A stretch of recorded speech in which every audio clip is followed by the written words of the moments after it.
Finally, another update. The reasons there's not been an update is because there's not been an update. I haven't been over here in a while to work on the truck. It's my grandpa's 68, but I got some things done this weekend, and I'm not done yet. I'm still working, but I'm gonna update a little bit here to show what I got done. So first and foremost, the brakes are almost done. Got new hard lines ran. I got the soft line to the rear end. That's a 24 inch on these high boys. The regular one won't work just because of obviously the distance. So that's a 24 inch. That was the longest one that Rock Auto had, and it seemed to work. It's got some good slack in it. So this is what I ended up doing. I got it all set up. This has manual brakes, so it's just a master cylinder up front. But I was able to get fluid to all four corners really, which is awesome. And I was gonna wait and get some help to bleed, like with the pedal, kind of the final push. And but when I was working inside the cab, I noticed there was a little drip where the shaft goes in the master cylinder. So I guess that rebuild I did on the master cylinder didn't work so well. That master cylinder was a little sketchy anyways, but I thought I'd make it work. It turns out it didn't work. So now I gotta get a master cylinder. So the brakes aren't done, but the lines are all ran, and that's great. So the next thing I did this weekend, I was messing with this cover, the plug right here. I was gonna check the fluid levels while I was down here doing the brakes. Pulled it out, it was low. I was like, I'll do it later. But it smelled really bad, of course, like old gear oil. And I threaded this sucker, went all the way inside. It dropped in. There's nothing to stop it from going all the way in. And if you're a dummy, you let it go all the way in. So guess what? I had to pull the cover off. Pulled both covers off, front and rear.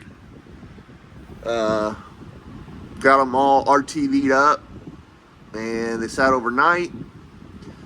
And I had a gallon of gear oil, and turns out 1 gallon's not enough to fill both differentials. Man, it's hard to talk. So guess what? Front differential's done. Rear differential's not. It's about 1 inch low. So I'll have to go get another quart. I'll probably grab 2 quarts. And then the front, and then let me show you. Oh, rear shocks. I put rear shocks on, so that's awesome. They worked. They fit. They went on without a hitch. I did have to get bolts. I don't know what I did with the rear bolts rather. They worked out great. But let me show you what I'm working out on in the cab.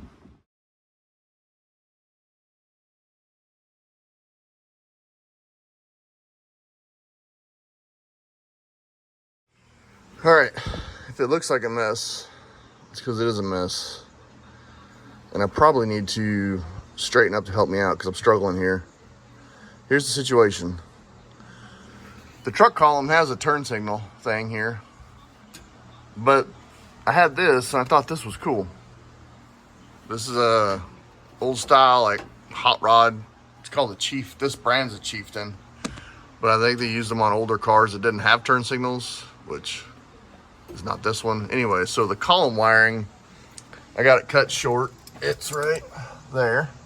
I'm just gonna leave it there. I'm not gonna mess with it or anything. So what I'm having to do is match the wiring coming on here with the truck harness wiring that was intended for the column. So I'm working through it. Electrical's not my strongest suit, so I have to really think about this kind of stuff. One challenge that's throwing me off is I got 2 flashers. This truck, 68, doesn't have emergency flashers like a normal car. It's way over there in the glove box. I'm not sure if you can see that switch. See that switch right there? That's emergency flasher switch, which goes to this flasher. Well, guess what? There's another flasher. So we've got 12-volt battery power coming out of this flasher. It's supposed to go to the brake light switch. And then from there, obviously the brake lights. So I'm just sorting through the wiring anyways. I don't even know enough to describe it right now. But so that's what I'm working on right now this weekend.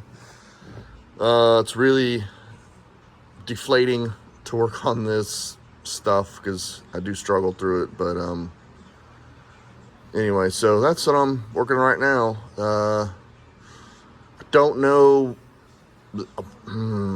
It's Sunday already, so I'll probably finish up trying to get this at least like mocked up and working.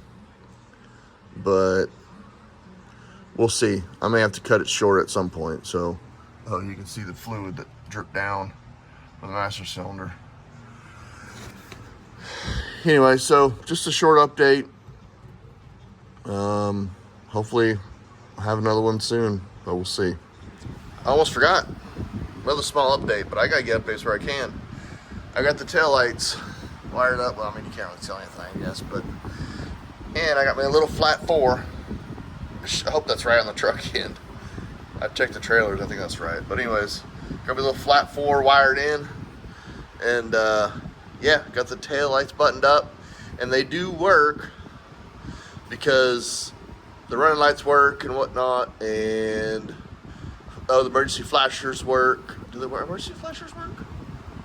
Anyways, I know the tail light harness works. So, but anyways, another small win. That's becoming the theme of what I'm trying to do. So I might switch gears today and do something else for some small wins, but I thought putting gear oil in the rear end or the differentials was going to be a small win, but it turns out it wasn't because I didn't have enough gear oil. So I'm just going for anything I can do now. But anyways, yeah, I forgot to tell you about that. So kind of excited, kind of cute. So I don't expect to tow. Obviously, there's no hitch. I don't expect to tow anything huge, even though it's F250. But it's drum brakes all around, and so we'll see. I don't know what the future holds, but